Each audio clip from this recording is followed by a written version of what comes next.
Hi friends, intermediate first year history 5th lesson reading. అధ్యాయం 5 గుప్తుల యుగం. రాజకీయ చరిత్ర, పరిపాలన, గుప్తుల పతనం, హర్షవర్ధనుడు క్రీస్తు శకము 606 నుండి 647 వరకు. ఉయాన్ సింగ్ క్రీస్తు శకము 630 నుండి 644 వరకు. భారతదేశ చరిత్రలో గుప్తుల కాలం ఒక ప్రాముఖ్యత గల యుగం. ఇది మన దేశంలో ఒక గొప్ప సామ్రాజ్య ఆవిర్భావానికి సాక్ష్యంగా నిలిచింది. గుప్తరాజులు గొప్ప పరిపాలకులే కాకుండా విజేతలు, భవన నిర్మాతలు. ఆధారాలు: సమకాలీన గుప్తరాజుల శాసనాలు గుప్తుల చరిత్రకు ప్రధానమైన ఆధారం. అందులో హరిసేనుని ద్వారా రాయబడిన సముద్రగుప్తుని అలహాబాద్ స్తంభ శాసనం అతి ముఖ్యమైంది. ఇది సముద్రగుప్తుని సైనిక దండయాత్రలనే కాకుండా ఉత్తర, దక్షిణ భారతదేశ రాజకీయ భౌగోళికతను తెలుపుతుంది. ఉదయగిరిలో లభించిన శాసనం చంద్రగుప్తుడు శకులకు వ్యతిరేకంగా సాగించిన దండయాత్రలో భాగంగా మాల్వాలో తాను ఉండిన విషయాన్ని ఒక ఆధారంగా తెలుపుతుంది. దీనితో పాటు గుప్తుల కాలం నాటి సాహిత్యం కూడా చాలా విలువైన ఆధారంగా చెప్పవచ్చు. విశాఖదత్తుని దేవి చంద్రగుప్తం అనే గ్రంథం సముద్రగుప్తుని మరణాంతర సంఘటనల్లో భాగంగా శకరాజు దాడులకు భయపడిన రామగుప్తుడు తన పట్టణపురాణి అయిన ధ్రువాదేవిని అతనికి అప్పగించడం సహించని రెండవ చంద్రగుప్తుడు శకులను పారదోలి అసమర్థుడైన రామగుప్తుణ్ణి సంహరించి రాణిని కాపాడే విషయాన్ని తెలుపుతుంది. అంతేకాకుండా కాళిదాసుడు రాసిన రఘువంశం, కుమార సంభవం మొదలైన గ్రంథాలు ఈ కాలం నాటి జీవన విధానాన్ని తెలుపుతున్నాయి. అంతేకాకుండా విష్ణు, వాయు, మత్స్య మొదలైన పురాణాలు గుప్త కాలం నాటి రాజకీయ, సామాజికార్థిక, మత పరిస్థితులను తెలుపుతున్నాయి.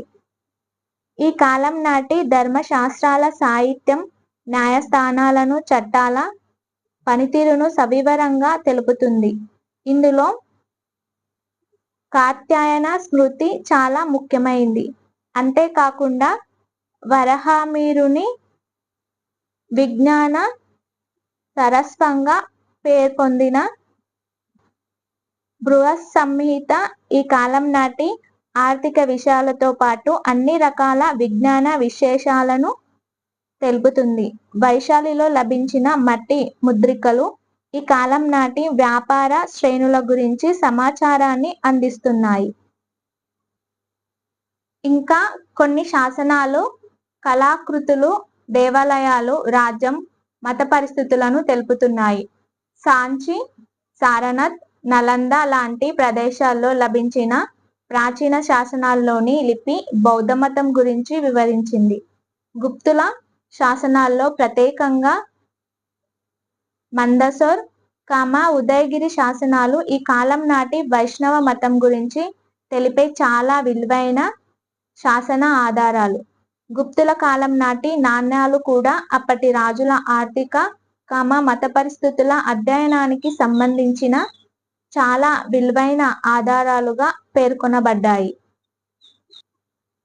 చైనా యాత్రికుడైన పాహియాన్ తన గ్రంథమైన హో కు కి travels are record of Buddhist Kingdom లో రెండవ చంద్రగుప్తుని కాలం నాటి ప్రజా జీవనం గురించి చాలా క్లుప్తంగా వివరించాడు. రాజకీయ చరిత్ర కొన్ని వందల సంవత్సరాల విదేశీ పాలన అనంతరం ఉత్తర భారతదేశంలో క్రీస్తు పూర్వం 319లో గుప్తులు అధికారంలోకి వచ్చి ఒక చిన్న రాజ్యాన్ని స్థాపించారు. అయితే వీరి వంశ పుట్టు పూర్వోత్తరాల గురించి స్పష్టమైన మూలాధారాలు లభించలేదు. గుప్తులు మగధ ప్రాంతం నుంచి తమ అధికారాన్ని చెలాయించారు. కొన్ని శాసనాలు మహారాజశ్రీ గుప్తవంశ మూల పురుషునిగా పేర్కొన్నాయి. శ్రీ గుప్తుని తదనంతర వారసుడైన ఘటోత్కచుని గురించి కొంత సమాచారం తెలియవచ్చింది. గుప్తులు ధరించిన మహారాజా బిరుదు వల్ల వారి సార్వభౌమాధికార హోదా సూచిస్తుంది. మొదటి చంద్రగుప్తుడు క్రీస్తు శకం 319 నుంచి 335 వరకు. ఘటోత్కచుని కొడుకైన మొదటి చంద్రగుప్తుడు మహారాజాధిరాజ బిరుదు ధరించిన మొదటి స్వతంత్ర గుప్త పరిపాలకుడు. ఇతడు లిచ్చివి రాకుమారి కుమారదేవిని వివాహమాడి తన హోదాను పెంచుకోవడమే కాకుండా వారి సహాయ సహకారాలను కూడా పొందాడు. కానీ పక్కనే గల వైశాలి రాజ్యం మాత్రం గుప్త సామ్రాజ్య భాగం కాలేదు. దీంతో మొదటి చంద్రగుప్తుడు గంగా నది పరివాహక ప్రాంతాలతో పాటు ప్రయాగ వరకు గల ప్రాంతాలను ఆక్రమించాడు. ఈ సంఘటనతో సాకేత, అయోధ్య, ప్రయాగ ప్రాంతాలతో ఇతడు క్రీస్తు శకం 319లో పాటలీపుత్రం రాజధానిగా ఒక నూతన శకాన్ని స్థాపించాడు. అయితే ఇతడు చనిపోయే సమయానికి రాజ్యం అయోధ్య వరకు వ్యాప్తి చెందడమే కాకుండా నేటి బీహార్, బెంగాలులలోని కొన్ని ప్రాంతాలకు కూడా విస్తరించింది. చాలా ముందు చూపు కలిగిన ఇతడు తన మరణానికి ముందే తన సామంతులను, సైనిక అధికారులను, రాజ కుటుంబీకులను సమావేశపరిచి తన వారసునిగా తన కుమారుడైన సముద్రగుప్తుణ్ణి రాజుగా ప్రకటించాడు. సముద్రగుప్తుడు క్రీస్తు శకం 335 నుండి 380 వరకు. మొదటి చంద్రగుప్తుని కుమారుడైన సముద్రగుప్తుడు క్రీస్తు శకము 335లో సింహాసనాన్ని అధిరోహించి దాదాపుగా అర్ధ శతాబ్ది వరకు రాజపాలన చేశాడు. ఇతడు భారతదేశ రాజులలో అతి పరాక్రమవంతుడు. అలహాబాద్ స్తంభ శాసనం ఇతని విజయాలను తెలుసుకోవడానికి గల ముఖ్య శాసనాధికారం. అయితే ఇతడు మొదటి చంద్రగుప్తునికి జ్యేష్ఠ కుమారుడు కాదు. కానీ ఇతనికి గల ప్రత్యేకతల దృష్ట్యా ఇతన్ని తండ్రి రాజుగా ప్రకటించాడు. సముద్రగుప్తునికి సంబంధించిన అలహాబాద్ స్తంభ శాసనాన్ని అతని సర్వ సైన్యాధికారి అయిన హరిసేనుడు రాశాడు. సముద్రగుప్త నాణ్యం. సముద్రగుప్తునికి గల గొప్ప ఆశయం భారతదేశంలో రాజకీయ ఐక్యతను తీసుకురావడం. అలహాబాద్ స్తంభ శాసనం చాలా మంది రాజులను ఇతను ఓడించిన విషయాన్ని తెలియజేస్తుంది. ఉత్తర భారతదేశానికి చెందిన నాగదత్తుడు, చంద్రవర్ముడు, బలవర్ముడు, గణపతి నాగుడు, సేననాగుడు, అచ్యుత నాగుడు మొదలైన వారు సముద్రగుప్తుని చేతిలో పరాజయం పొందారు. ఈ క్రమంలోనే గుప్తులు హైక్షేత్రం, మధుర, పద్మావతి ప్రాంతాలను ఆక్రమించుకున్నారు. ఇంకా సముద్రగుప్తుడు తన దృష్టిని దక్షిణ భారతదేశం వైపు మరల్చి తన సైనిక దాడులను కొనసాగించి చాలా మంది దక్షిణ భారత రాజులైన మహేంద్రవర్మ, కోసల, వ్యాఘ్రరాజు, మహాకాంతం, మహేంద్ర, పిష్టాపురం, స్వామిదత్తుడు, గిరికొట్టూరు, హస్తివర్మ, వెంగి, ఉగ్రసేనుడు, పాలక్కడ్, కంచి రాజైన విష్ణుగోపుని ఓడించగా ఇతని సార్వభౌమత్వాన్ని పై రాజులందరూ అంగీకరించారు. అంతేకాకుండా దీనికి తోడుగా సరిహద్దు రాజ్యమైన అస్సాం గంగా పరివాహక ప్రాంతంతో పాటు హిమాలయాల దక్షిణ లోతట్టు ప్రాంతం, రాజపుటానా గిరిజనులు ఇతని సార్వభౌమాధికారాన్ని అంగీకరించారు. దీనితో సముద్రగుప్తుని సామ్రాజ్యం తూర్పున గల బ్రహ్మపుత్రా నది వరకు, ఉత్తరాన హిమాలయ పర్వతాల వరకు, పశ్చిమాన జమ్మూ చంబల్ నది వరకు, దక్షిణాన నర్మదా నది వరకు సరిహద్దులుగా విస్తరించింది. దీంతో పాటు నేపాల్, అస్సాం సమతట కాద్రీపురం రాజ్యాల రాజులు కప్పం చెల్లిస్తూ ఇతని సార్వభౌమాధికారాన్ని అంగీకరించారు. అశోకుడు శాంతి అహింసల కోసం నిలబడగా సముద్రగుప్తుడు యుద్ధం ఉద్రిక్తతల కోసం నిలబడ్డాడు. అందుకే సముద్రగుప్తుడు ఇండియన్ నెపోలియన్ గా పిలువబడ్డారు. ఎందుకంటే సముద్రగుప్తుడు నెపోలియన్ వలె పొరుగు రాజ్యాలను ఓడించి ఆక్రమించుకున్నాడు. ఈ విజయాలకు గుర్తుగా అశ్వమేధ యాగాన్ని నిర్వహించాడు. దీని జ్ఞాపకార్థంగా సముద్రగుప్తుడు రాజాధిరాజు, ప్రపంచ విజేత, స్వర్ణ విజేత, ఎదురులేని యోధుడు అనే బిరుదులతో గల నాణ్యాలను జారీ చేశాడు. ఈ విధంగా గుప్తుల ద్రవ్య విధానాన్ని దేశవ్యాప్తం చేసింది. సముద్రగుప్తుడే ఆనాడు సముద్రగుప్తునికి సంబంధించిన బంగారు నాణ్యాలు దాదాపు 8 రకాలు అమలులో ఉండేవి. అవి ప్రామాణిక రకం, వీలుగాడి రకం, పులిగుర్తు రకం, అశ్వం గుర్తు లాంటి రకరకాల నాణ్యాలు చెలామణిలో ఉండేవి. భారతదేశ చరిత్రలోనే సముద్రగుప్తుడు ఒక గొప్ప విజేత, ప్రత్యేక వ్యక్తిత్వం కలిగినవాడు. ఇతడు కవిరాజుగా వర్ణించబడ్డాడు. వీణ వాయించే చిహ్నాలు ఉన్న నాణ్యాల వల్ల ఇతడు సంగీతంలో ప్రవేశం గలవాడుగా గుర్తించబడ్డాడు.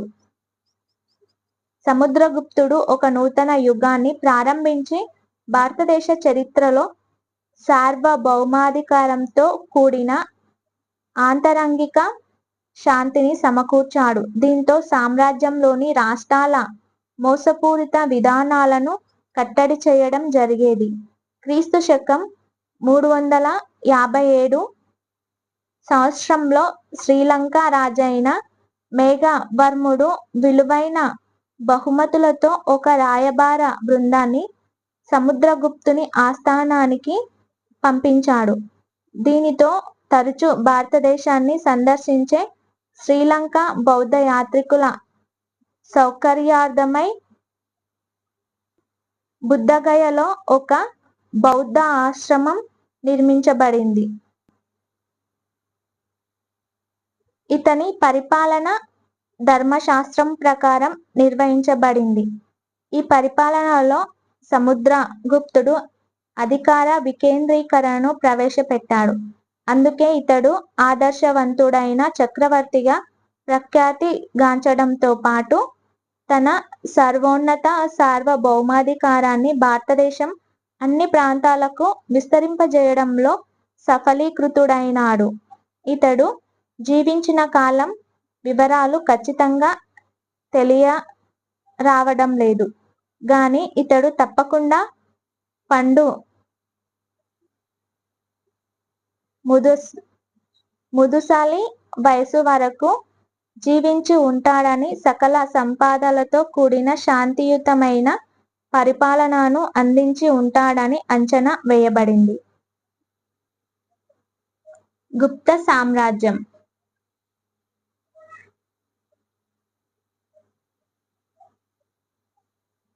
రెండవ చంద్రగుప్తుడు క్రీస్తు శకం 380 నుండి 414 వరకు. విక్రమాదిత్యునిగా పేరుగాంచిన రెండవ చంద్రగుప్తుడు దాదాపు 35 సంవత్సరాలు పరిపాలించాడు. శకులపై ఇతడు సాధించిన విజయం, ధ్రువాదేవి గౌరవాన్ని కాపాడటం అనేవి ఇతనికి వీరోచిత ప్రసిద్ధ ఖ్యాతిని అందించాయి. విశాఖదత్తుడు రాసిన దేవి చంద్రగుప్తం అనే నాటకంపై విషయాన్ని వివరించింది. ఇతడు శకులను ఓడించి పశ్చిమ భారతదేశాన్ని స్వాధీనం చేసుకున్నాడు. ఇతడు నాగవంశ కుటుంబానికి చెందిన కుబేర నాగను వివాహం చేసుకోగా ప్రభావతి గుప్తా అనే కూతురు పుట్టింది. ఈమెను వాకాటక రెండవ రుద్రసేనునికిచ్చి వివాహం చేయగా ఆ రాజ్యం కూడా గుప్త సామ్రాజ్యంలో అంతర్భాగమయ్యింది. రెండవ చంద్రగుప్తుని పాలన కళా వైభవానికి, సాహిత్య పోషణకు ప్రసిద్ధి చెందిన కవి నాటక రచయిత కాళిదాసు ఇతని ఆస్థానంలోని వాడే. ఈ కాలంలోనే పాహియాన్ అనే చైనా యాత్రికుడు భారతదేశాన్ని సందర్శించాడు. కుమారగుప్తుడు స్కందగుప్తుడు. కుమారగుప్తుని పాలనా కాలం క్రీస్తు శకం 415 నుండి 435లోనే. మధ్య ఆసియాకు చెందిన హూనులు బాక్ట్రియన్ ఆక్రమించడమే గాకుండా హిందూకుష్ పర్వతాలను దాటి భారతదేశంపై దాడి చేశారు. అయినప్పటికీ కుమారగుప్తుని పరిపాలన శాంతియుతంగా ముగిసింది. స్కందగుప్తుని పాలనా కాలం క్రీస్తు శకం 455 నుండి 467లో హూనుల దాడిని తిప్పికొట్టడం జరిగింది. కానీ స్కందగుప్తుని సామంతులు స్వతంత్రులుగా మారడంతో పాటు ఆనాటి సామ్రాజ్య బలహీనతను, ఆర్థిక వ్యవస్థ పతనాన్ని ద్రవ్య విధానం బయటపెట్టింది. అయినప్పటికీ స్కందగుప్తుడు క్రీస్తు శకం 467 వరకు పరిపాలించాడు. పరిపాలన ప్రాచీన భారతదేశ చరిత్రలో క్రీస్తు శకం 320 నుంచి 480 వరకు గుప్త చక్రవర్తులు 160 సంవత్సరాలు పరిపాలించారు. ఈ కాలంలోనే మొదటి చంద్రగుప్తుణ్ణి, సముద్రగుప్తుణ్ణి, రెండవ గుప్తుణ్ణి, కుమారగుప్తుణ్ణి మరియు స్కందగుప్తుని పరిపాలన కాలాన్ని కొందరు చరిత్రకారులు స్వర్ణయుగంగా వర్ణించారు. గుప్తుల యొక్క ఈ కాలాన్ని చరిత్రలో రోమన్లోని అగస్టస్ కాలంతోనూ, గ్రీస్లోని పెరిక్లీస్ కాలంతోనూ పోల్చడం జరిగింది. ఈ కాలంలో సముద్రగుప్తుడు, రెండవ చంద్రగుప్తుడు సాధించిన రాజకీయ ఐక్యత, సుస్థిరతల ఫలితంగా సాధించిన అభివృద్ధికి సాక్ష్యంగా ఈ కాలం భారతదేశ చరిత్రలో స్వర్ణయుగంగా నిలిచింది. అలాగే ఈ ఇరువురు గుప్త చక్రవర్తులు సాహిత్యం, శిల్ప కళా వైభవం, ఇతర కళలలో గొప్ప పోషకులుగా ఉండేవారు. కుమారగుప్త నాణ్యాలు. రెండవ చంద్రగుప్తుని కాలంలో గుప్తుల సామ్రాజ్యాన్ని సందర్శించిన చైనా యాత్రికుడు పాహియాన్ రాతలు, గుప్తుల శాసనాల వల్ల వీరి పరిపాలన గురించి తెలుస్తుంది. గుప్తుల పాలనలో చక్రవర్తి సార్వభౌమాధికారి. ఇతని తర్వాత అతని వారసులు రాజ్య అధికారాన్ని చేపట్టారు. గుప్త చక్రవర్తులు మహారాజాధిరాజ, పరమ భట్టారక మొదలైన అద్భుతమైన బిరుదులను ధరించేవారు. వీరి కింద వివిధ హోదాలలో అనేక మంది సామంత రాజులుండేవారు. వారిలో ముఖ్యులు వల్లభి, మైత్రకులు, కనోజును పాలించే మౌఖరులు, దానేశ్వరును పరిపాలించే వర్ధన వంశస్థులు.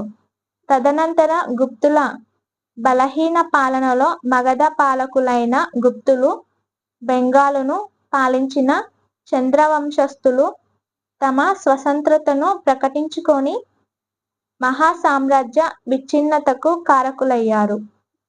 గుప్త చక్రవర్తులు తాము స్వయంగా పెద్ద సైన్యాన్ని పోషించకపోవటం వల్ల వారికి అవసరమైనప్పుడల్లా సామంత రాజులు తమ సైనిక బలగాలను చక్రవర్తికి సహాయంగా పంపేవారు. సహజంగానే ఈ పరిణామం చక్రవర్తి బలహీనపడినప్పుడు సామంత రాజులు తమ స్వాతంత్రతను ప్రకటించుకోవడానికి అవకాశం కలిగించింది. రాజ్యపాలనలో చక్రవర్తికి సలహాలివ్వడానికి, సహాయపడడానికి ఒక మంత్రి పరిషత్ ఉండేది. అందులో మహాదండనాయకుడు, సంధి విగ్రహాక, కుమారమాత్యుడు, మంత్రి, సేనాపతి మొదలైన వారుండేవారు. వీరుగాక ఇంకా మహాప్రతిహార, రణభండారిక, భట్టాశ్వాధిపతి మొదలైన ఉద్యోగులుండేవారు. గుప్తులు తమ సామ్రాజ్యాన్ని కొన్ని రాష్ట్రాలుగా విభజించారు. ఈ రాష్ట్రాలను భుక్తిలని పిలిచేవారు. ఈ భుక్తికి అధిపతిని ఉపారిక లేదా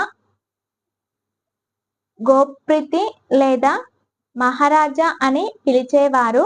భుక్తి అని పిలువబడే ఈ రాష్ట్రాలను తిరిగి విషయాలుగా విభజించి వాటికి అధిపతులుగా విషయాధిపతులను నియమించారు. విషయాధిపతులకు సహాయంగా నగర శ్రేష్ఠి, ప్రథమ ముకులిక, ప్రథమ కాయస్థ, పుస్తపాలకుడు, సార్ధవాహుడు అనే 5గురితో కూడిన నగరసభ ఉండేది. పైన పేర్కొన్న ప్రతి విషయాను తిరిగి గ్రామాలుగా విభజించారు. గ్రామానికి పెద్ద గ్రామ అధ్యక్షుడు, ఇతనికి సహాయంగా పంచమార్దుల పరిషత్ ఉండేది. దీనిలో గ్రామ పెద్దలు, అనుభవజ్ఞులైన వృద్ధులు సభ్యులుగా ఉండేవారు. ఆర్థిక పరిస్థితులు. వ్యవసాయం అనేది ప్రజల ప్రధాన వృత్తి. ఈ కాలంలో బ్రాహ్మణులు భూస్వాములుగా మారారు. వీరు భూదానాల ద్వారా వచ్చిన భూముల వల్ల భూస్వాములుగా ఎదిగిపోయారు. స్థానిక గిరిజన రైతులు తక్కువ స్థాయి వారుగా గుర్తించబడ్డారు. అంతేకాకుండా వీరు విష్టి అనే వెట్టిచాకిరికి కూడా గురయ్యేవారు. ఈ కాలంలో వస్త్ర పరిశ్రమ అభివృద్ధి దశలో ఉంది. గుజరాత్, బెంగాల్, ఢాకా ప్రాంతాలు వస్త్ర పరిశ్రమకు కేంద్రాలు. ఈ కాలంలో దంత పరిశ్రమ, ఆభరణాల తయారీ, ఓడల నిర్మాణం అనేవి మరికొన్ని ప్రధానమైన వృత్తులు. దేశీయ, విదేశీ వ్యాపారం చాలా అభివృద్ధిలో ఉండేది. ఆనాడు దేశంలో పశ్చిమాన బరుకచ్చం, తూర్పున తామ్ర లిప్తి అనేవి ప్రధానమైన నౌకాశ్రయాలు. వీటి ద్వారానే విదేశాలకు వస్తువుల ఎగుమతి జరిగేది. ఆనాడు మన దేశంలో వ్యాపార శ్రేణుల ద్వారానే వాణిజ్య కార్యకలాపాలు నియంత్రించబడటం, క్రమబద్ధీకరించటం జరిగేది. ఆనాటి ప్రధానమైన వర్తక శ్రేణులు చేతి వృత్తుల వారు, నేత పనివారు, వ్యాపారాలు, నూనె తీసేవారు. వీరు బ్యాంకులుగా కూడా వ్యవహరించేవారు. గుప్తులు ఆనాడు శ్రీలంక, ఇండోచైనా, ఇండోనేషియాలతో వాణిజ్య సంబంధాలను కొనసాగించేవారు. ఇవన్నీ కూడా ప్రజల ఆర్థిక స్థితిని మెరుగుపరిచాయి. అందువల్లనే ప్రజలు చాలా సుఖ సంతోషాలతో జీవించారు. ఆనాడు గుప్తులు దినార్, సువర్ణ అనే బంగారు నాణ్యాలను చాలా మేరకు జారీ చేసినట్లు ప్రాచీన శాసన లిపి శాస్త్రం తెలియజేస్తుంది. అదే విధంగా వీరు రూపక అనే వెండి నాణ్యాలను కూడా విడుదల చేశారు. ఆనాడు సామ్రాజ్యంలో పశ్చిమ ప్రాంతంలో చాలా మేరకు వెండి నాణ్యాలు లభించగా తూర్పు ప్రాంతంలో ఎక్కువగా బంగారు నాణ్యాలు లభించాయి. సామాజిక పరిస్థితులు. గుప్తుల కాలం నాటి సమాజం చతుర్వర్ణ వ్యవస్థ ప్రాతిపాదికగా ఏర్పడింది. బ్రాహ్మణీయ ఆధిపత్యం తిరిగి నెలకొనడం వల్ల వర్ణ వ్యవస్థ చాలా సంక్లిష్టంగా మారింది. అందువల్ల బ్రాహ్మణులు సమాజంలో ప్రభావిత వర్గాలుగా, ఆధిపత్య వర్గాలుగా తయారయ్యారు. బ్రాహ్మణులలో వివిధ గోత్రాల ద్వారా గుర్తింపు ఉండేది. ఆనాడు స్త్రీల పరిస్థితి చాలా అధమ స్థాయిలో ఉండేది. దీనికి తోడుగా వ్యవస్థలో అనేక కులాలు పుట్టుకొచ్చాయి. బాల్య వివాహాలనేవి చాలా సర్వసాధారణం. బహుభార్యత్వం ప్రాబలంగా ఉండేది. సతీ సహగమన పద్ధతి కూడా ఉండేది. వితంతు వివాహం అనేది ఆమోదయోగ్యం కాదు. సమాజంలో అగ్రకులాల స్త్రీలు మంచి స్థితిలో ఉండి సంతోషంగా జీవించేవారు. వీరు వివిధ సాంస్కృతిక కార్యకలాపాలతో పాటు పరిపాలనలో కూడా క్రియాశీల పాత్ర పోషించేవారు. సమాజంలో బానిస వ్యవస్థ ఉండేది. ఆనాడు యుద్ధ ఖైదీలు, రుణగ్రస్తులు, జూదరులు బానిసలుగా మారేవారు. రుణగ్రస్తులు తమ అప్పులు తీరిస్తే బానిస వ్యవస్థ నుంచి విముక్తి పొంది సాధారణ పౌరులుగా గుర్తించబడేవారు. చైనా యాత్రికుడైన ఫాహియాన్ మాటల ప్రకారం ఆనాటి ప్రజలు చాలా మంచివారు, ధనవంతులు. సహజంగా ప్రజలందరూ శాకాహారులు. ఎలాంటి మత్తు పానీయాలు తీసుకునేవారు కాదు. చండాలులు మాత్రం మాంసం, మత్తు పానీయాలు తీసుకునేవారు. కానీ తన పరిశీలనల ప్రకారం ఫాహియాన్ ఇక్కడ ఎక్కువ చేసి చెప్పినట్లు అర్థమవుతుంది. వాస్తవానికి సాధారణ ప్రజల జీవనం ఫాహియాన్ వర్ణించినంత సంతోషకరంగా ఉండేది కాదు. కళలు, వాస్తు శిల్పకళ వైభవం. గుప్తుల కాలంలో కళలు కూడా అసాధారణంగా అభివృద్ధి చెందాయి. ఆనాడు భారతదేశం అపూర్వమైన, నైపుణ్యమైన కళాత్మక కార్యకలాపాలకు సాక్ష్యంగా నిలిచింది. నిర్దిష్టమైన మార్పులు చేర్పులతో కొనసాగిన ఆలయాల నిర్మాణం ఆ కాలం నాటి శిల్పకళ వైభవం మనుగడకు, ప్రామాణికతకు అద్దం పట్టింది. బాగ్ వద్ద ఉన్న 9వ నంబర్ గల విహారాలు క్రీస్తు శకం 6వ శతాబ్దానికి చెందినవిగా గుర్తించబడ్డాయి. ఇక్కడ ఒక భిన్నమైన, ప్రత్యేకమైన శిల్పకళ సాంప్రదాయం పరిచయం చేయడమయ్యింది. అదేమిటంటే బుద్ధుని విగ్రహాల స్థానంలో చైత్యాల నిర్మాణం జరిగింది. చుట్టూ చిన్న చిన్న గదులను కలిగి మధ్యలో ఒక పెద్ద హాలు కలిగిన నిర్మాణాలు చేపట్టారు. ఉదయగిరి వద్ద ఈ సాంప్రదాయంలో ఉన్న ఒక అద్భుతమైన నిర్మాణాన్ని మనము చూడవచ్చు. ఇక్కడి విశేషమేమిటంటే గర్భగుడి రాతితో చెక్కబడి 2 స్తంభాల పైన మండపం నిర్మించబడింది. రాతిని తొలిచి ఆలయాలను నిర్మించడంతో పాటు ఇంకా రకరకాలుగా రాళ్లతో ఆలయాలను నిర్మించే సాంప్రదాయం ఉన్నత దశకు చేరుకుంది. సరళమైన రీతిలో రాతి కట్టడాలతో నిర్మించిన ఆలయాలు గొప్పగా వెలిశాయి. ఈ ఆలయాలు పరిమాణంలో చిన్నవిగా ఉన్నప్పటికీ ఆకట్టుకునే శిల్ప కళారీతులను కలిగి ఉన్నాయి. సాంచి వద్ద ఉన్న 17వ నంబర్ గల టీగవ ఎర్రన్ ఆలయం క్రీస్తు శకం 5వ శతాబ్దపు ప్రథమార్ధానికి సంబంధించిందని గుర్తించబడింది. నాంచున బ్రహ్మ ఆలయాలు క్రీస్తు శకం 5వ శతాబ్దపు ద్వితీయార్ధానికి చెందినవి అని గుర్తించబడ్డాయి. ఈ ఆలయాలలో చుట్టూ ప్రదక్షిణలు చేసే సౌకర్యం ఉండటం, కింది భాగం పూర్ణ కుంభాకృతిలో ఉన్న ధ్వజస్తంభం ఉండటం, ఆలయ ద్వారాలు గంగా యమున నదుల చిహ్నాలతో ఉండటం అనేవి ప్రధాన లక్షణాలుగా కనిపిస్తాయి. దశావతార ఆలయం క్రీస్తు శకం 6వ శతాబ్దానికి చెందినదని చెప్పబడింది. ఇది చాలా విశాలమైన వేదికను కలిగి ఉండి గర్భగుడి చతుర్భుజ ఆకృతిలో నిర్మించారు. గర్భగుడి గోడలు ప్రాకారాలపై అందమైన శిల్ప కళాకృతులు కనిపిస్తాయి. ఈ గుడి పంచయాతన అంటే 5గురు దేవుళ్లను కలిగి ఉండే పంచకూట ఆలయాల రకానికి చెందినదిగా గుర్తించారు.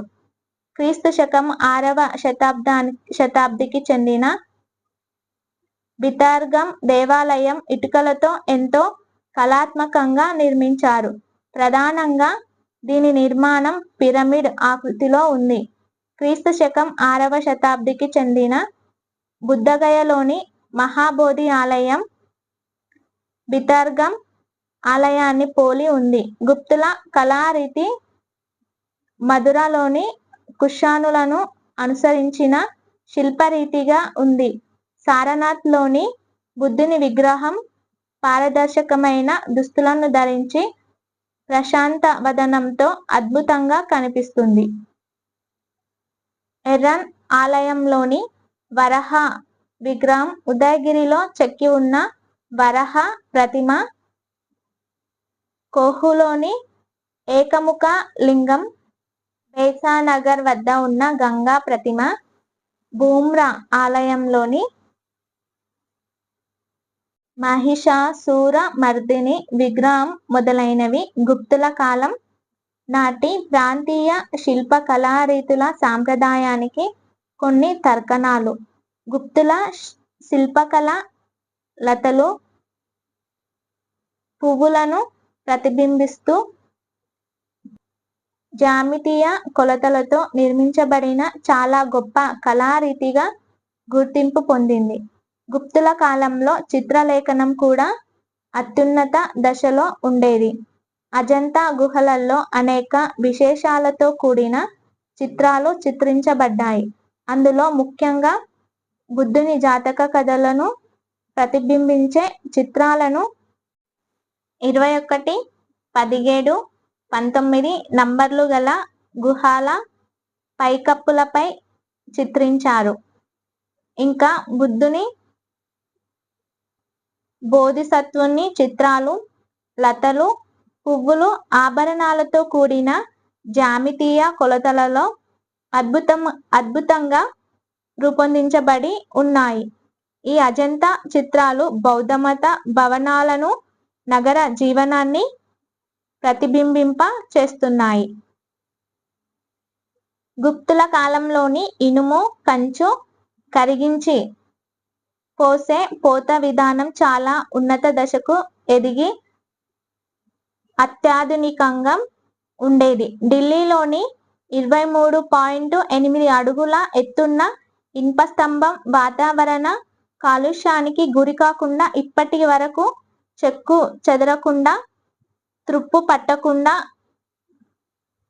మానగలగడమే గుప్తుల ఇనుము కంచు పరిశ్రమల ప్రాముఖ్యతగా చెప్పవచ్చు. పైన పేర్కొన్న ఇనుప స్తంభాన్ని 2వ చంద్రగుప్తుని కాలానికి చెందిన విజయ శాసనంగా భావించవచ్చు.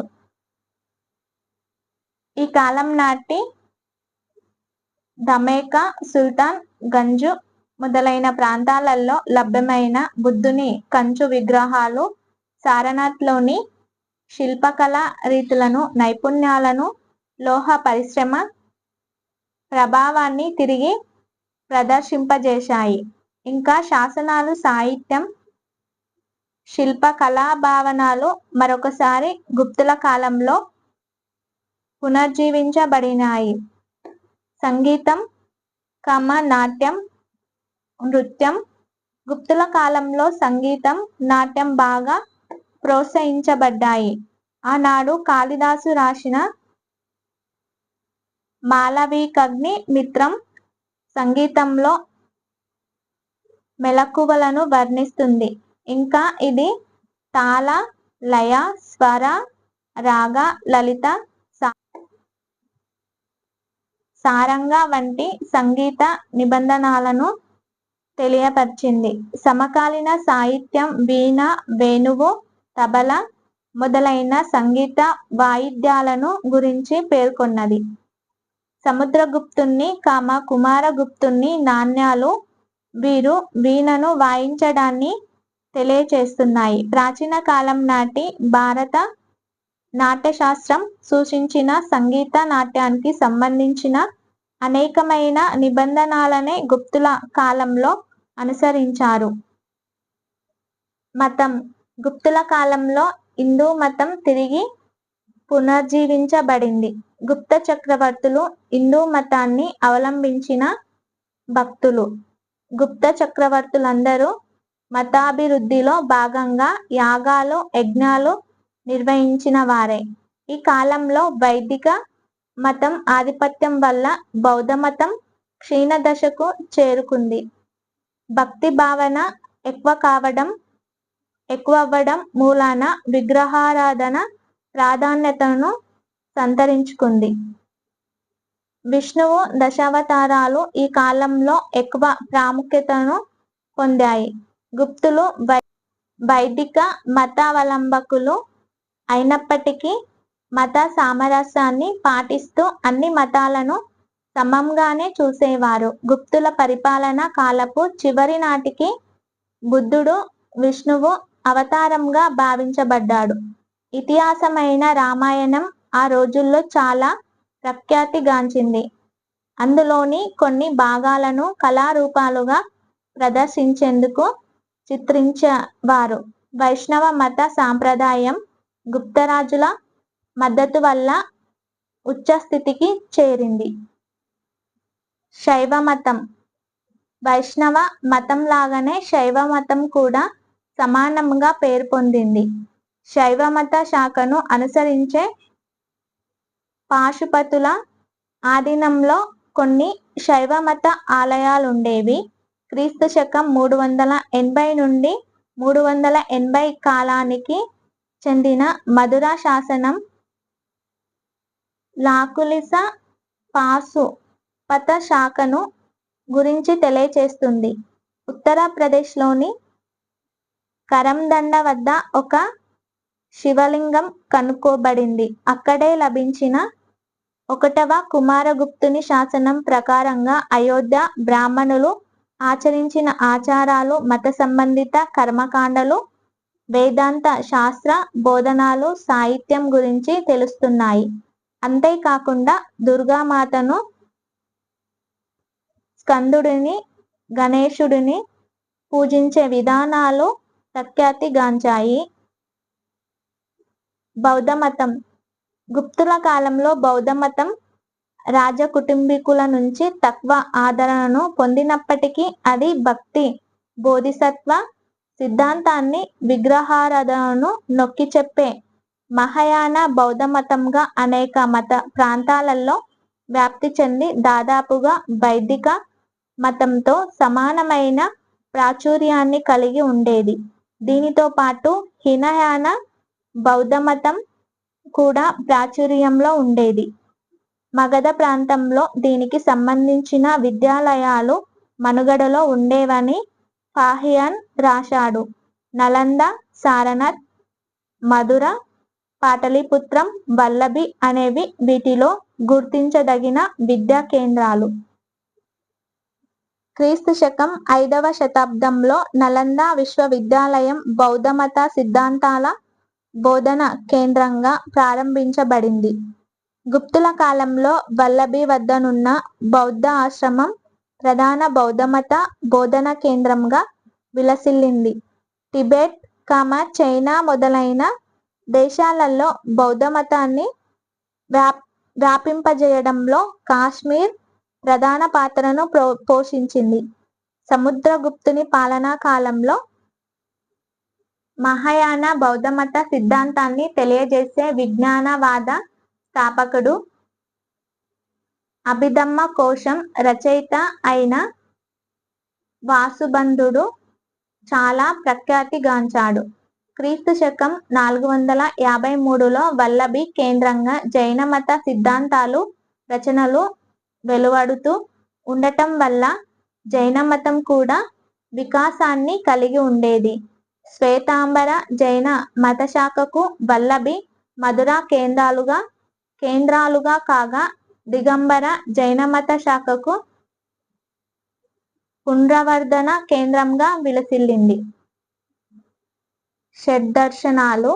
షడ్దర్శనాల ఆవిర్భావం గుప్తుల కాలంలోనే జరిగింది. భారతీయ తత్వశాస్త్రానికి ఈ షడ్దర్శనాలు ముఖ్యమైన రూపురేఖలుగా నిలిచాయి.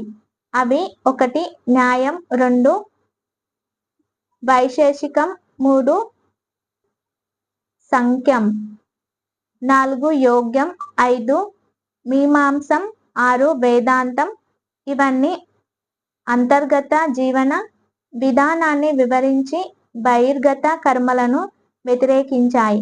న్యాయ దర్శనాన్ని గౌతమ, వైశేషిక దర్శనాన్ని కానద ఋషి, సాంఖ్య దర్శనాన్ని కపిలుడు, యోగ దర్శనాన్ని పతంజలి, పూర్వ మీమాంసను జైమిని, ఉత్తర మీమాంసను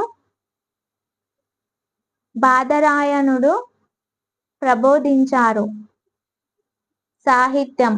గుప్తుల కాలంలో సాహిత్యం గుర్తించదగిన ప్రగతి సాధించింది. ఈ కాలంలో సంస్కృతంలో వెలువడిన మతపరమైన లౌకిక రచనలు మరే ఇతర కాలంతోనూ పోలిక లేనంత ఎక్కువగా ఉన్నాయి. సంస్కృత భాష అనేది ఉన్నత వర్గాలకు చెందిన సాంప్రదాయ అధికార భాష హోదాను పొందింది. రాచరిక ఉత్తర్వులన్నీ సంస్కృత భాషలోనే వెలువడేవి.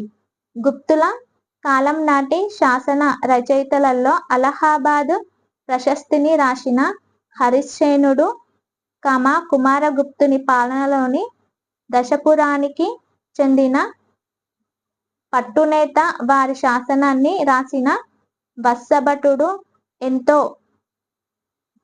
పేరెన్నికగన్న వారు. బౌద్ధ మతస్థులు కూడా సంస్కృతాన్ని అంగీకరించారు. వారికి సంబంధించిన అనేక ప్రామాణిక రచనలు కూడా సంస్కృతంలోనే వెలువడ్డాయి. ఇక ప్రాకృతం సాధారణ ప్రజల భాషగానే మిగిలిపోయింది. అయితే అది బౌద్ధమత, జైనమత ప్రజల వాడుక భాషగా మనుగడలో ఉండేది. ఆనాడు మత ప్రమేయం లేని రచయితలందరిలో కాళిదాసు చెప్పుకోదగిన వాడు. ఇతడు 2వ చంద్రగుప్తుని ఆస్థాన కవి. కాళిదాసు అద్భుతంగా రాసిన అభిజ్ఞాన శాకుంతలం నాటకం సంస్కృత సాహిత్యంలోనే ఒక ఉత్తమ రచనగా పేరెన్నికగన్నది. మహాభారతంలో వర్ణించిన శాకుంతల కథ ఆధారంగా రాసిన ఈ నాటకం ఆద్యంతం దుష్యంత మహారాజు శాకుంతలల ప్రేమ వివాహానికి సంబంధించిందిగా ఉంటుంది. కాళిదాసు మహాభారతంలోని వృత్తాంతాన్ని తీసుకున్నప్పటికీ తన రచనలను అద్భుతమైన పాత్ర చిత్రణ, బంధాలు, నాటకీయత, సన్నివేశాలు, విలక్షణమైన శైలిలో రూపొందించాడు. అలాగే శూద్రుడు రచించిన మృచ్ఛకటికం, చారుదత్తుడు, వసంత సేనల మధ్య ప్రేమ వృత్తాంతానికి సంబంధించింది. ఇందులోని పాత్రలు ఎంతో సహజంగా, సజీవంగా, అద్భుతంగా చిత్రించబడ్డాయి. 2వ చంద్రగుప్తుని కాలంలో అతని ఆస్థానంలో నవరత్నాలు అనే కవులు ప్రసిద్ధి చెందారు. వారు 1 కాళిదాసు, 2 అమరసింహుడు, 3 శంకువు, 4 ధన్వంతరి, 5 క్షాపానికుడు, 6 బేతాళ భట్టు, 7 ఘటకర్పకుడు, 8 వరరుచి, 9 వరహామీరుడు. గుప్తుల కాలంలో భారత ధర్మశాస్త్రాలు తిరిగి రాయబడ్డాయి. న్యాయస్మృతులైన నారద స్మృతి, కాత్యాయ స్మృతి, బృహస్పతి స్మృతులు కూడా ఈ కాలానికి చెందినవే. ఈ స్మృతులు మతపరమైన యజ్ఞయాగాదులు, ఆచార సాంప్రదాయాలు, పౌర జీవన నిబంధనలు, న్యాయ చట్టాలకు సంబంధించినవి. బృహత్ సంహితలో పద్య ఛందస్సుకు సంబంధించిన ఒక పెద్ద అధ్యాయం సంస్కృతంలోను ప్రాకృతంలోను రాయబడి ఉంది. ఈ కాలంలో మహాభారతం కూడా తిరిగి రాయబడింది. మహాభారత మూల గ్రంథం 24,000 పద్యాలను కలిగి ఉండగా తిరిగి రాయబడిన మహాభారతంలో 1,00,000 పద్యాలు రాయబడి ఉన్నాయి. నీతి కథలకు నిధిలాంటి పంచతంత్రం ఈ కాలంలోనే రాయబడింది. ప్రసిద్ధి చెందిన బౌద్ధ రచయితలైన వాసుబంధుడు, దిగ్నాగుడు, బుద్ధపాలితుడు, భావ వివేకుడు ఎంతో గొప్ప రచనలు చేశారు. అంతకు పూర్వం రాయబడిన పురాణాలు కూడా తిరిగి రాయబడ్డావి. మార్కండేయ పురాణం, బ్రహ్మాండ పురాణం, వాయు పురాణం, విష్ణు పురాణం, మత్స్య పురాణం గుప్తుల కాలానికి చెందినవే. శాస్త్ర సాంకేతిక విజ్ఞాన శాస్త్రాలు కూడా గుప్తుల కాలంలో ఎంతగానో అభివృద్ధి చెందాయి. ప్రసిద్ధిగాంచిన భారత ఖగోళ శాస్త్రవేత్తలైన ఆర్యభట్టు తన ఆర్యభట్టీయం అనే గ్రంథంలో గ్రీకులతో మనకు గల సంబంధాల వల్ల ఖగోళ శాస్త్ర రంగంలో మనము సాధించిన అభివృద్ధిని గురించి వివరించాడు. ఇతడు ఖగోళ శాస్త్రాన్ని ఉన్నత స్థాయిలోకి తీసుకువచ్చిన వాడుగా గణోతికెక్కాడు. ఇతడు గ్రహణాలను శాస్త్రీయ పద్ధతిలో వివరించాడు. భూమి తన అక్షంపై తిరగడం వల్ల భూమి నీడ చంద్రునిపై పడుతుందని, తత్ఫలితంగా గ్రహణం ఏర్పడుతుందని ఆర్యభట్టు అభిప్రాయపడ్డాడు. ఇతని సిద్ధాంతాలు శాస్త్రీయంగా ఉండి మతాన్ని, సాంప్రదాయాలను కలిపి ఆచరించే వారిని వ్యతిరేకించాయి. ఇంకా ఇతడు గణితంలో దశాంశ స్థాన విలువల పద్ధతిని కూడా ఆనాడే ఉపయోగించాడు. క్రీస్తు శకము 5వ శతాబ్దపు చరమాంకంలో జీవించిన వరహామీరుడు మరొక ప్రముఖ భారత ఖగోళ శాస్త్రవేత్త. ఇతడు పంచఖగోళ విధానానికి సంబంధించిన పంచ సిద్ధాంతిక అనే గ్రంథాన్ని రాశాడు. వీటిలో 2 విధానాలు గ్రీకుల ఖగోళ శాస్త్ర జ్ఞానాన్ని గురించి విశదపరిచాయి. ఇతడు రాసిన లఘు జాతక, బృహత్ జాతక సిద్ధాంత గ్రంథాలు జాతకాలకు సంబంధించినవి. ఇతడు రచించిన బృహత్ సంహిత అనే ప్రసిద్ధ గ్రంథం విజ్ఞాన సర్వస్వం స్థాయిలో ఉండి సాంకేతికమైన శిల్పకళ, చిత్రలేఖనం వంటి విషయాలను గురించి చర్చించింది. గుప్తుల కాలంలో వైద్య శాస్త్రం ఒక క్రమపద్ధతిలో అనుసరించబడింది. భారతీయ వైద్య శాస్త్రవేత్తలైన వాగ్భటుడు భారత వైద్య విధానంపై అష్టాంగ సంగ్రహం అనే గ్రంథాన్ని రాశారు. ఈ కాలంలో వైద్య శాస్త్రానికి సంబంధించిన వారిలో సుశ్రుతుడు కూడా గొప్పవాడు. ఇతడు శుశ్రు సంహిత అనే గ్రంథం రాశాడు. ఆనాడు జంతు వైద్య విధానంపై కూడా శ్రద్ధ చూపించబడింది. గుర్రాలు, ఏనుగుల వైద్య పద్ధతులు కనుగొనబడ్డాయి. లలిత కళల అభివృద్ధి. లలిత కళల విషయంలో గుప్తుల యుగం పేర్కొనదగిన అభివృద్ధిని సాధించింది. గుప్తులు విడుదల చేసిన నాణ్యాలు చేతివృత్తి కళాకారుల అద్భుత నైపుణ్యాన్ని తెలియచేశాయి. ఈ నాణ్యాలు చక్కని ఆకృతిని, పేర్లను కలిగి ఉండేవి. వీటిపై ఆనాటి రాజులు, రాణులు జంతువుల బొమ్మలను ఎంతో కళాత్మకంగా గుర్తించదగినవిగా చెక్కడం జరిగింది. దీనిని బట్టి గుప్తుల కాలంలో నాణ్యాల ముద్రణ ఎంతో పరిపక్వంగా, ఉన్నత స్థితిలో ఉండేదని అర్థమవుతుంది. గుప్త చక్రవర్తుల నృత్యం, నాటక కళలను కూడా ఆదరించారు. టెర్రకోట కళ, కుండల పైబొమ్మలను చిత్రించడం చాలా ప్రసిద్ధి చెందింది. గుప్తులు దానిని అభివృద్ధి చేశారు.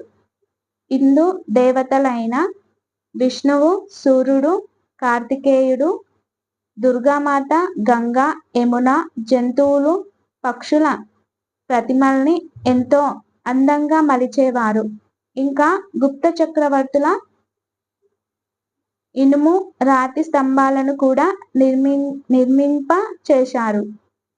ఈ స్తంభాల విభిన్న లక్షణం ఏమిటంటే ఇవి స్తూపాకారంగా కాకుండా దీర్ఘ చతురస్రాకారంలో ఉండేవి. స్తూపాలు, చైత్యాలు, విహారాలు, గుహాలయాల నిర్మాణం గుప్తుల కాలమంతా కొనసాగింది. తర్వాతి కాలంలో అవి చాలా వరకు నశించాయి. అమరావతి, నాగార్జునకొండ అనే ప్రదేశాలలో వీటికి సంబంధించిన అవశేషాలు కనుగొనబడ్డాయి. అప్పటి బౌద్ధ ఆరామాలలో రాజగిరి వద్దనున్న స్తూపం, సారనాథ్ వద్దనున్న ధామెక్ స్తూపం ఎంతో విశిష్టమైనవి. ఉదయగిరి వద్ద, కాన్పూర్ సమీపంలోని బితార్గాం వద్ద, దియోఘర్ వద్ద దశావతార ఆలయం, ప్రముఖ హిందూ దేవాలయాలు కనుగొనబడ్డాయి. వీటిలో చాలా మట్టుకు రాతితో నిర్మించబడ్డాయి. కానీ కొన్నింటిని మాత్రం ఇటుకలతో నిర్మించారు. ఎస్.కె. సరస్వతి రాసినట్లుగా గుప్తుల కాలం భారతీయ శిల్ప కళా వైభవానికి సంబంధించిన మహత్తర యుగాన్ని చాటి చెప్పింది. గుప్తుల నాటి లలిత కళలు భారతీయతను ప్రతిబింబించాయి. గుప్తుల కాలం నాటి శిల్ప కళాకృతులు ఎంతో అందంగా, హుందాగా, సరళంగా, సహజ సజీవ లక్షణాలతో ఉండేవి. గుప్తుల శిల్పకళలో మానవాకృతి ఎంతో కీలకమైనది. మధుర, సారనాథ్, పాటలీపుత్రం ప్రాంతాలు ఈ కళకు ప్రముఖ కేంద్రాలుగా ఉండేవి. సారనాథ్ వద్ద నున్నటువంటి కూర్చున్న బుద్ధుని విగ్రహం ప్రస్తుతం మధుర మ్యూజియంలో ఉన్నటువంటి నిల్చున్న బుద్ధుని ప్రతిమలు ఆనాటి శిల్ప కళా వైభవానికి గొప్ప ప్రతీకలుగా నిలిచాయి.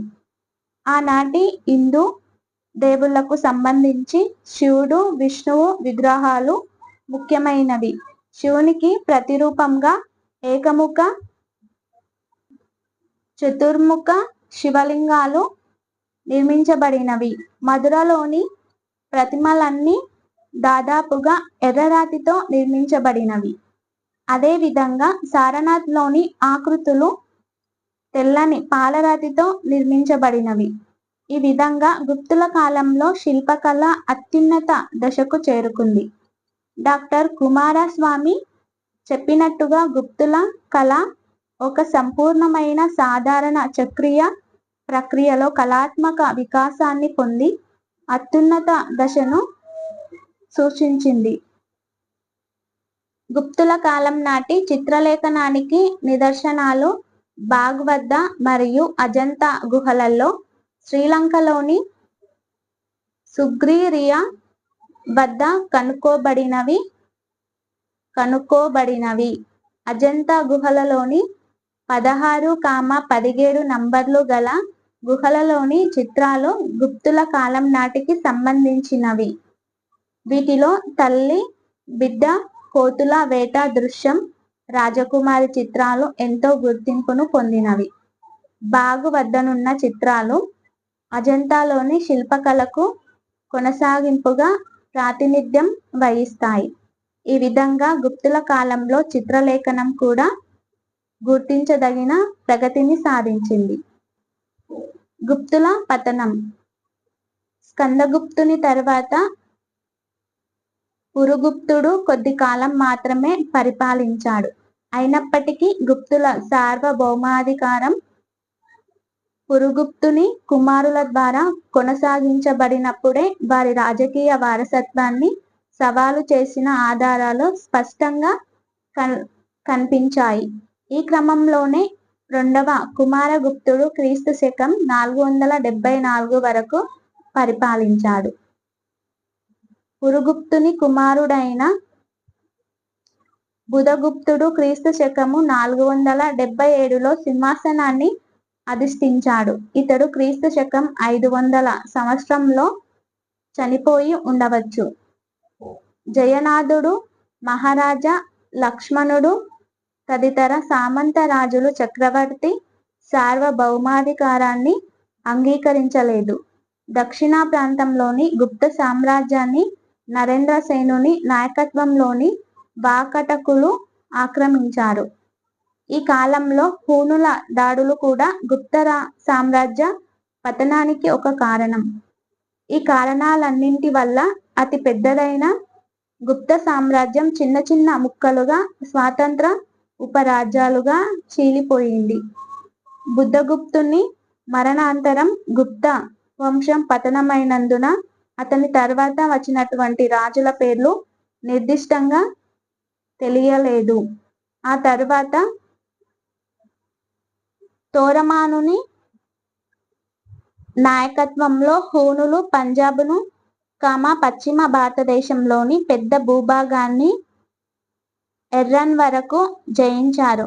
గుప్త పాలకులలో చివరి వారు నరసింహగుప్తుడు, కుమారగుప్తుడు, విష్ణుగుప్తుడు అయితే ఆనాడు రాజ్యంలో వీరి అధికారం నామమాత్రంగానే ఉండేది. హూణులనేవారు వాస్తవానికి చైనా దేశపు ఇరుగు పొరుగు ప్రాంతాలలో నివసించిన భయంకరమైన సంచార జాతివారు. వీరు ఆటవికులుగా, అనాగరికులుగా జీవించేవారు. స్వభావరీత్యా వీరెంతో క్రూరులు. వీరు వారి ప్రయాణ మార్గాలలోని గ్రామాలను, పట్టణాలను దోచుకొని అనంతరం తగలబెడుతుండేవారు. ప్రజలను క్రూరంగా హింసించేవారు. యూచి, శకర జాతుల వారు. ఈ హూణుల మృగ ప్రాయమైన దుర్మార్గాలను భరించలేక భారతదేశానికి వలస వచ్చారు. క్రీస్తు శకము 5వ శతాబ్దంలో హూణులు రోమన్ సామ్రాజ్యం మీదికి దండెత్తి దాన్ని విధ్వంసానికి కారకులయ్యారు.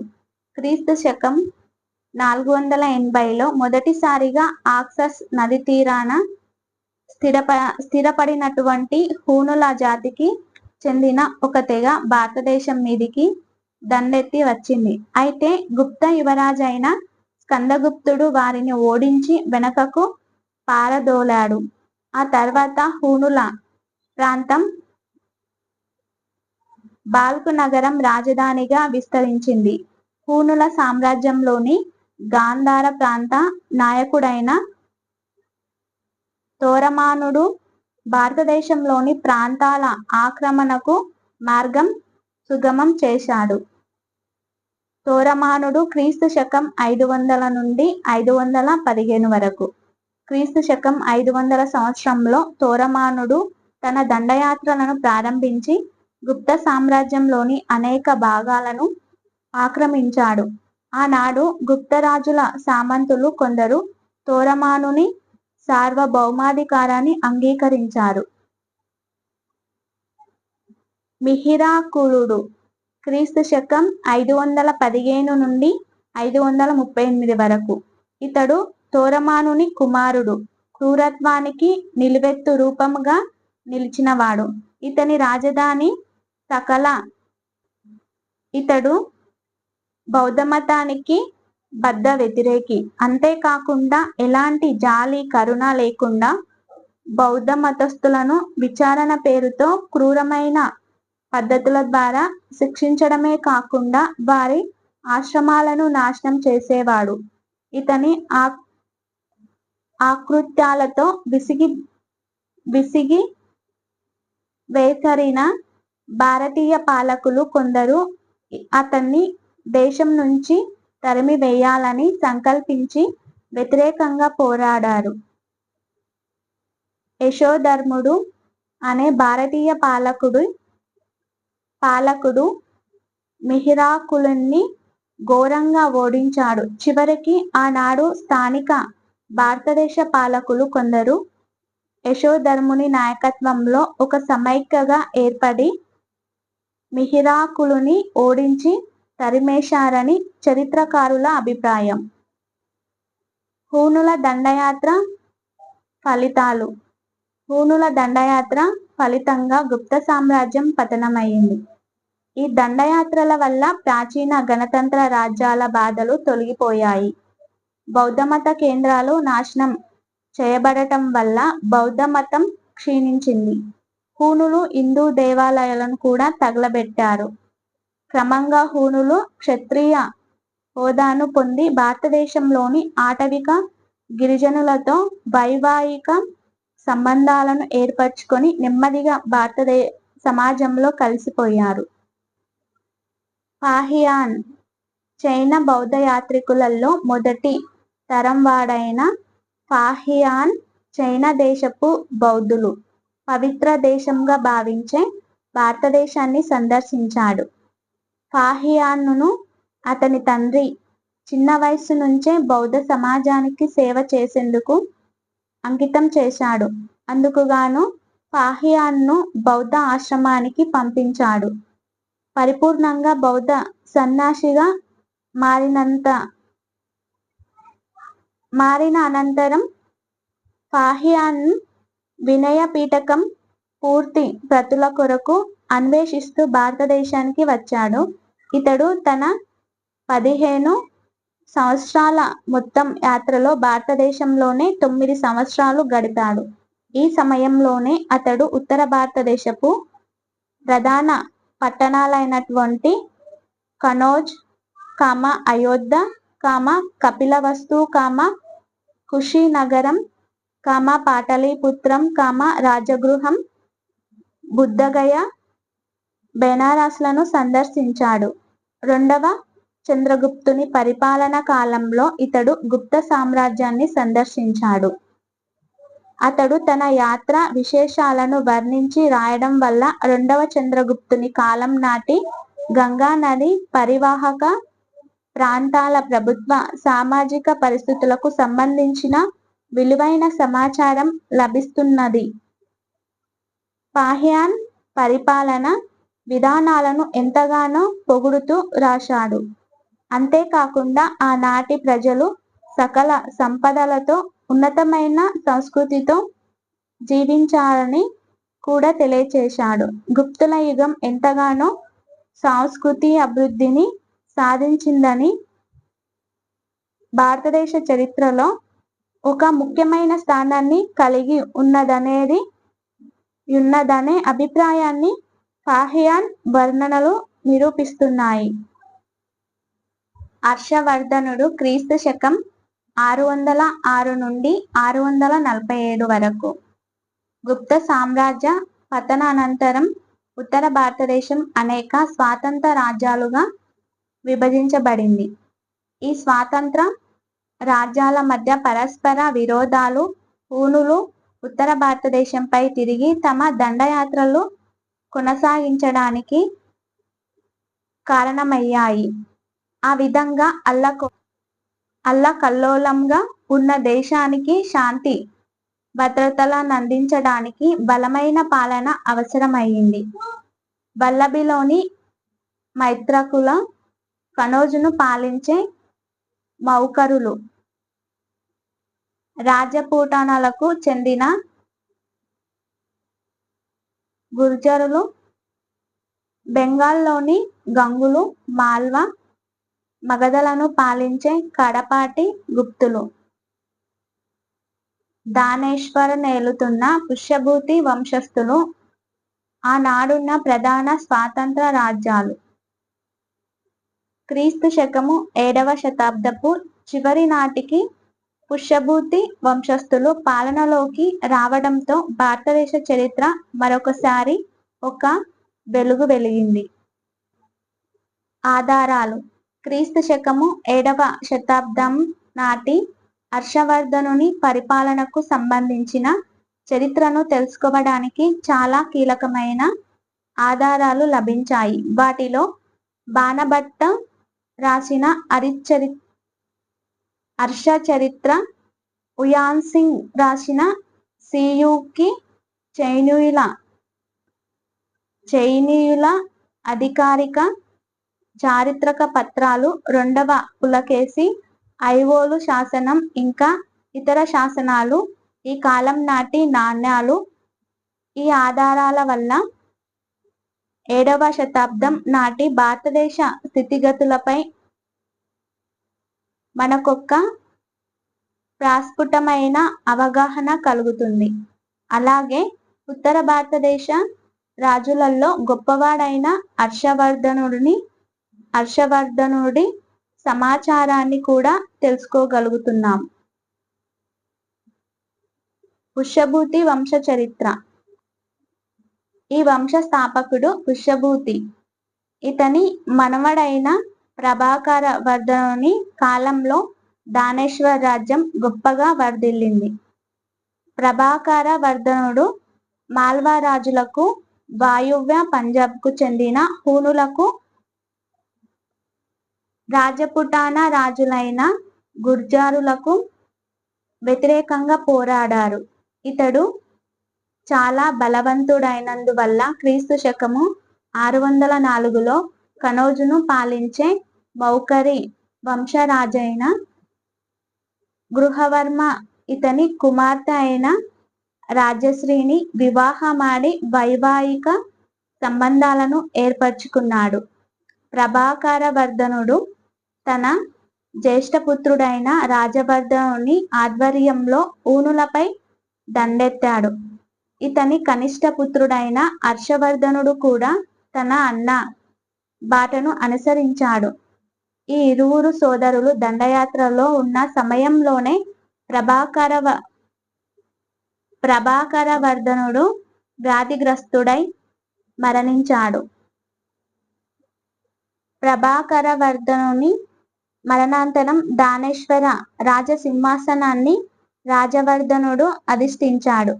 అంతలోనే మాల్వా పాలకుడైన దేవగుప్తుడు గౌడ రాజ్యాన్ని పాలించే శశాంకునితో కలిసి తన బావ అయిన గృహవర్మను హత్య చేయించిన విషయం రాజవర్ధనునికి తెలిసింది. అప్పుడతడు దేవగుప్తుని పైకి దండెత్తి అతన్ని ఓడించాడు. కానీ అనూహ్యంగా దేవగుప్తుని స్నేహితుడైన గౌడ శశాంకునిచే హత్య గావించబడ్డాడు. ఈ సమయంలోనే అవమానాన్ని భరించలేక రాకుమారి రాజశ్రీ వింధ్య పర్వతాల వైపు వెళ్ళిపోయింది. ఇలాంటి పరిస్థితుల నేపథ్యంలో క్రీస్తు శకం 606 సంవత్సరంలో హర్షవర్ధనుడు సింహాసనాన్ని అధిష్ఠించాడు. హర్షవర్ధనుడు అతి చిన్న వయసులోనే సింహాసనాన్ని అధిరోహించాడు. అయితే ఆనాటి కాలంలోనే అతడు తన సమర్థతను చాటుకొని ప్రజల నమ్మకాన్ని నిలబెట్టుకున్నాడు. బాలుడైన ఆ రాజుకు ఆనాడు లభించిన రాజ్య అధికారం పుల్లకాన్పు కాదు. అతడెన్నో కష్ట నష్టాలను ఎదుర్కొన్నాడు. ఆనాడు అతని ముందెన్నో సవాళ్లు నిలిచి ఉన్నాయి. అప్పుడు చిన్న చిన్న ముక్కలుగా విడిపోయిన ఉత్తర భారతదేశాన్ని తిరిగి ఐక్యం చేయవలసి ఉంది. వింధ్య పర్వతాలకు వెళ్ళిపోయిన తన సోదరిని వెతికి రక్షించి తీసుకురావలసి ఉంది. తన అన్న అయిన రాజవర్ధనుని హత్యకు ప్రతీకారం తీర్చుకోవలసి ఉంది.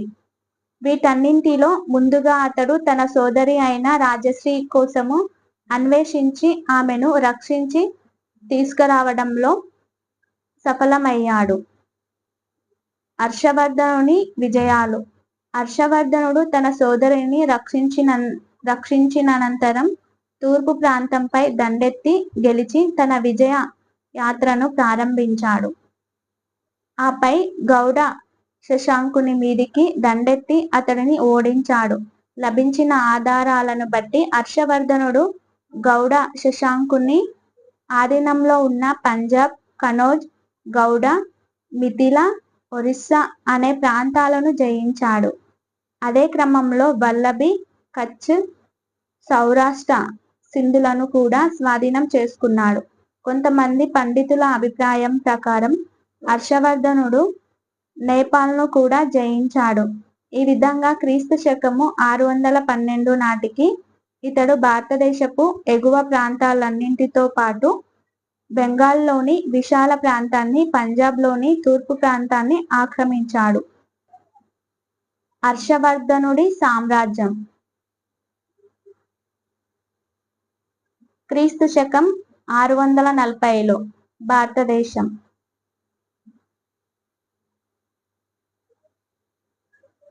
రెండవ పులకేశితో యుద్ధం. ఉత్తర భారతదేశంలో తన సార్వభౌమత్వాన్ని స్థాపించిన తర్వాత హర్షవర్ధనుడు దక్షిణ భారతంపై దృష్టిని సారించాడు. అప్పుడు దక్కన్ ప్రాంతం బాదామి చాళుక్యుల పాలనలో ఉండేది. చాళుక్య రాజైన రెండవ పులకేశి హర్షవర్ధనునికి సమకాలికుడు. నర్మదా నది ఒడ్డున జరిగిన యుద్ధం క్రీస్తు శకం 612లో రెండవ పులకేశి హర్షవర్ధనుని ఓడించాడు.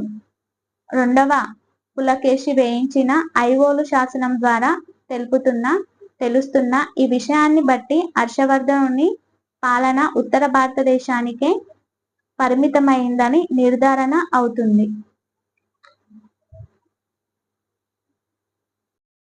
హర్షవర్ధనుని ఇతర విజయాలు. దక్షిణ భారతంలో తన ఆధిపత్యాన్ని స్థాపించడంలో విఫలమైన హర్షవర్ధనుడు వల్లభి వైపు దృష్టి సారించాడు. వల్లభి పాలకుడైన వాకాటక రెండవ ధృవసేనుని ఓడించిన ఫలితంగా వల్లభ రాజ్యం మీద ఆధారపడిన అనంతపురం, కచ్, దక్షిణ కతియావార్ అధిపతులు కూడా ఇతనికి లొంగిపోయారు. బంగాళాఖాత తీర ప్రాంతంలో గంజాం రాజులకు వ్యతిరేకంగా పోరాడి హర్షవర్ధనుడు తన జైత్రయాత్రను ముగించాడు. అస్సాం రాజు ఇతని ఆధిపత్యాన్ని అంగీకరించాడు.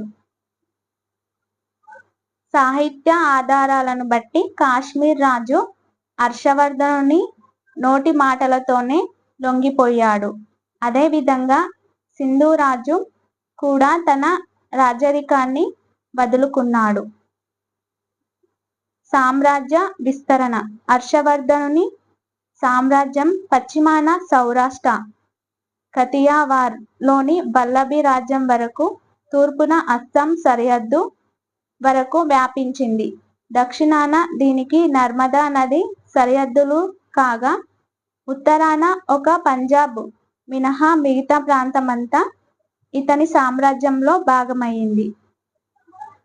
చైనాతో హర్షవర్ధనుని సంబంధం.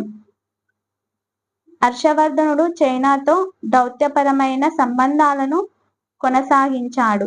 క్రీస్తు శకము 641లో అతడు చైనా దేశానికి ఒక రాయబారిని పంపగా, క్రీస్తు శకం 643లో చైనా నుంచి అతని రాజ్యానికి ఒక రాయబార బృందం వచ్చింది. హర్షవర్ధనుని పరిపాలన. హర్షవర్ధనుడు ఒక గొప్ప యుద్ధ వీరుడే కాక ఉత్తమ పరిపాలకుడు కూడా. పరిపాలనలో రాజే సార్వభౌమాధికారి. శాసన కార్యనిర్వహణ, పరిపాలక, న్యాయ అధికారాలన్నీ అతని ఆ పరిధిలోనే ఉండేవి. ఇతనికి సహాయంగా ఒక మంత్రి పరిషత్ ఉండేది. ఈ మంత్రి పరిషత్ కాకుండా మరికొంతమంది అధికారులు రోజువారీ పరిపాలనలో రాజుకు సహాయపడేవారు. వీరిలో అత్యున్నత స్థాయి అధికారులు మహారాజా అధికృత, మహా ప్రతిహార, మహాసంధి, విగ్రహాకుడు. పరిపాలన సౌలభ్యం కోసం హర్షవర్ధనుని సామ్రాజ్యం భుక్తులు విషయాలుగా, గ్రామాలుగా విభజించబడింది. భుక్తికి అధిపతి ఉపాధికుడు, విషయకు అధిపతి విషయాపతి, గ్రామానికి అధిపతి గ్రామ అధ్యక్షుడు, స్థానిక పరిపాలనను భోగపతి, ఆయుక్త, ప్రతిపాలకుడు చూసుకునేవారు. హర్షుని కాలం నాటి సామంతులను మహాసామంత లేదా సామంత మహారాజు అని పిలిచేవారు. 1/6 వంతుగా చెల్లించబడే భూమి శిస్తు ఆనాటి ప్రధాన ఆదాయ వనరు. ఆ కాలంలో శిక్షలు చాలా తీవ్రంగా ఉండేవి. హర్షవర్ధనుడు చాలా పెద్ద సైన్యాన్ని పోషించాడు. ఈ సైన్యానికంతటికీ మహాసేనాపతి అధిపతిగా ఉండేవాడు. సామాజిక ఆర్థిక పరిస్థితులు. కుల వ్యవస్థ మీద ఆధారపడిన హర్షవర్ధుని కాలం నాటి సమాజం గురించి దానేశ్వర్ రాజ్య సామాజిక ఆర్థిక స్థితిగతులను గురించి చైనా యాత్రికులైన హుయాన్సింగ్, ఇట్సింగ్లు చాలా స్పష్టంగా తెలియచేశారు. సమాజంలో 4 ప్రధాన వర్ణాలతో పాటు అనేక ఉపకులాలు ఉండేవి. ఈ కులాలలో కొందరి మధ్య ఆహార సంబంధమైన, వివాహ సంబంధమైన బాంధవ్యాలుండేవి. మరికొన్ని కులాల మధ్య ఇవి నిషేధించబడినవి. బాల్య వివాహాలు, సతీ ఆచారాలు అమలులో ఉండేవి. వ్యవసాయం ప్రజల ప్రధాన వృత్తిగా ఉండేది. వీటితో పాటు బ్రహ్మాండమైన పారిశ్రామిక అభివృద్ధి సాధించబడినందువల్ల వర్తక శ్రేణులు మనుగడలో ఉండేవి. సంక్షిప్తంగా చెప్పాలంటే హర్షవర్ధనుని రాజ్యం సమృద్ధమైన సకల సంపదలతో తుల్లుతూగుతుంది. మహామోక్ష పరిషత్. హర్షవర్ధనుడు అలహాబాదులోని ప్రయాగ వద్ద మహామోక్ష పరిషత్ అనే మతపరమైన సమావేశాన్ని ఏర్పాటు చేశాడు. ఇతడు తన తొలినాళ్లలో ఒక గొప్ప శైవ భక్తునిగా ఉండేవాడు. కానీ తదనంతర కాలంలో హుయాన్సింగ్ సోదరి రాజశ్రీల ప్రభావం వల్ల బౌద్ధ మతాన్ని అవలంబించాడు. ప్రయాగలోని మహామోక్ష పరిషత్ ప్రతి 5 సంవత్సరాలకొకసారి నిర్వహించబడేది. హర్షుడు తన కాలంలో మొత్తం 6 పరిషత్లను నిర్వహించగా క్రీస్తు శకము 643 నాటి 6వ పరిషత్కు హుయాన్సింగ్ హాజరయ్యాడు. ఆ పరిషత్తులో హర్షుడు అప్పటి వరకు తన వద్ద పోగైన సంపదనంతా దానధర్మాల కింద బ్రాహ్మణులకు, పండితులకు, పేద ప్రజలకు పంచేశాడు. అతడు తిరిగి తన రాజధానికి వెళ్ళేటప్పుడు తన సోదరి సమర్పించిన దుస్తులు మాత్రమే మిగిలాయి. కనౌజ్ సమావేశం. ఈ సమావేశం రాజ్యంలో బౌద్ధమత ప్రచారానికి, వ్యాప్తికి ఉద్దేశించింది. దీనికి చాలా పెద్ద సంఖ్యలో రాజులు, పండితులు, మత పెద్దలు హాజరయ్యేవారు. ఈ సమావేశంలో శివుడు, విష్ణువు, సూర్యుడు, బుద్ధ భగవానులను ఆదరించేవారు. జలంధర్, నలంద, కాంచీపురం, ధాన్యకటకం వంటి ప్రాంతాలు గొప్ప బౌద్ధమత కేంద్రాలుగా విలసిల్లాయి.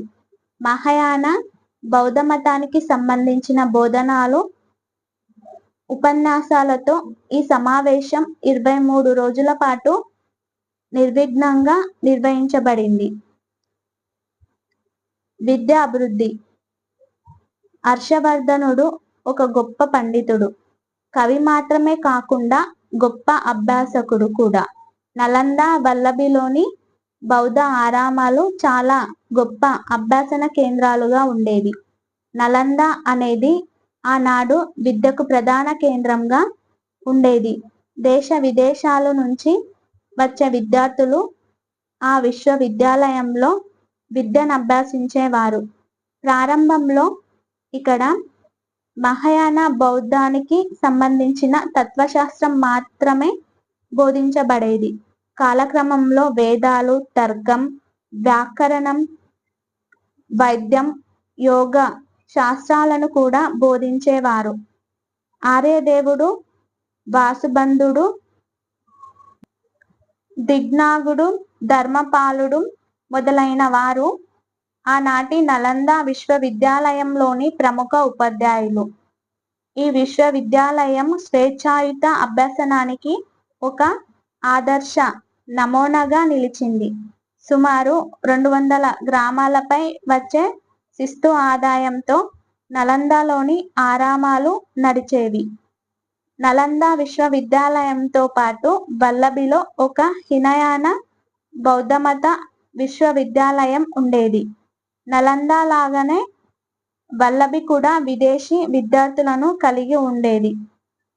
స్థిరమతి, గుణమతి అనేవారు వల్లభిలోని ఆరామాలను పర్యవేక్షించేవారు.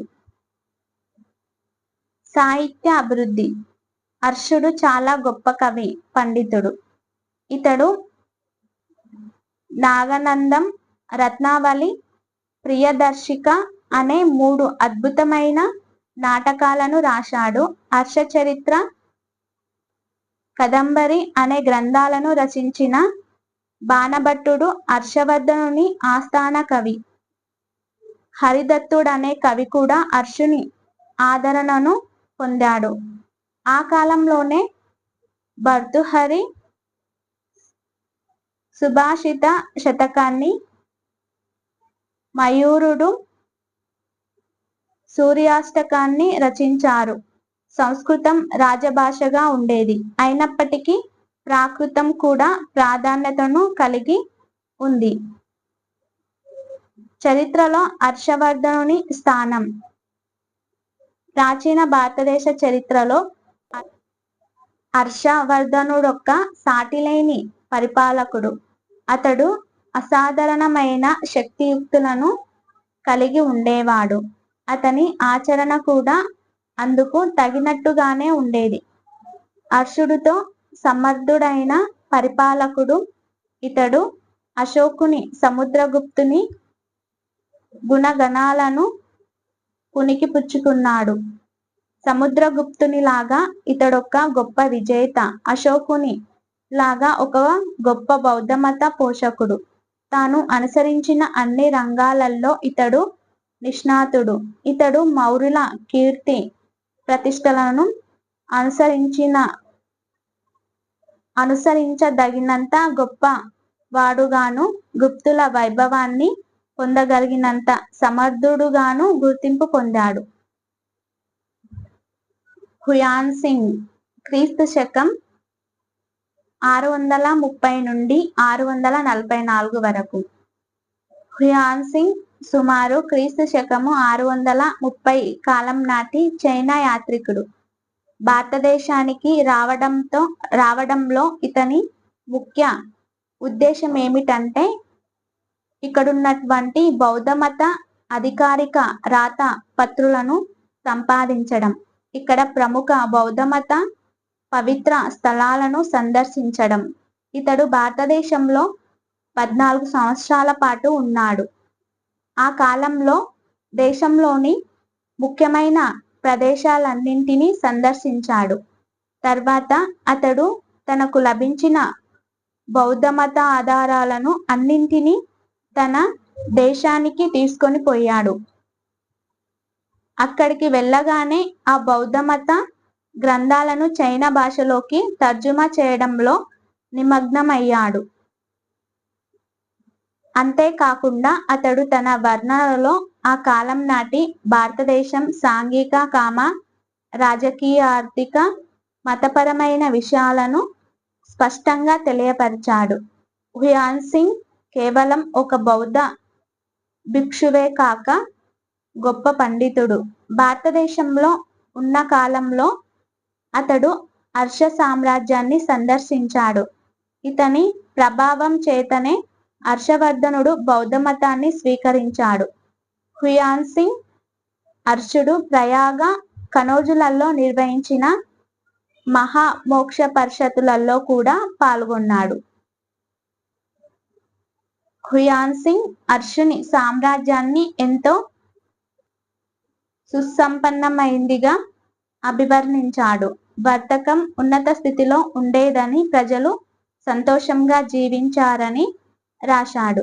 హర్షుని రాజ్యంలో అద్భుతంగా నిర్వహించబడిన వర్తక శ్రేణుల గురించి, కళాకారులు, చేతివృత్తుల వారి గురించి హుయాన్ సింగ్ తన పుస్తకాలలో తరచూ పేర్కొన్నాడు.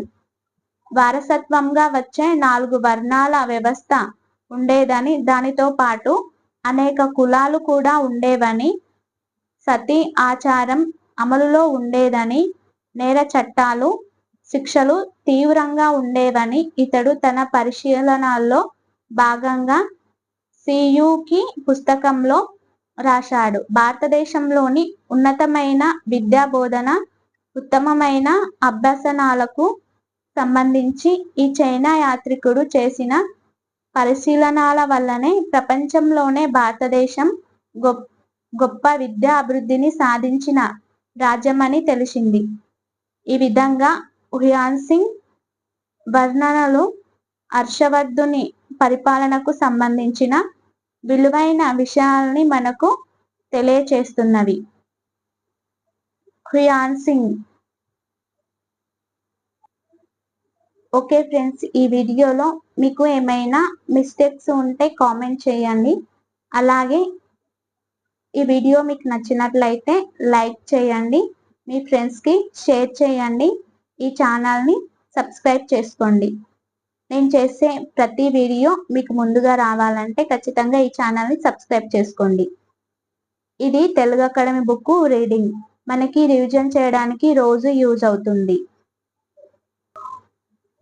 Okay, thank you.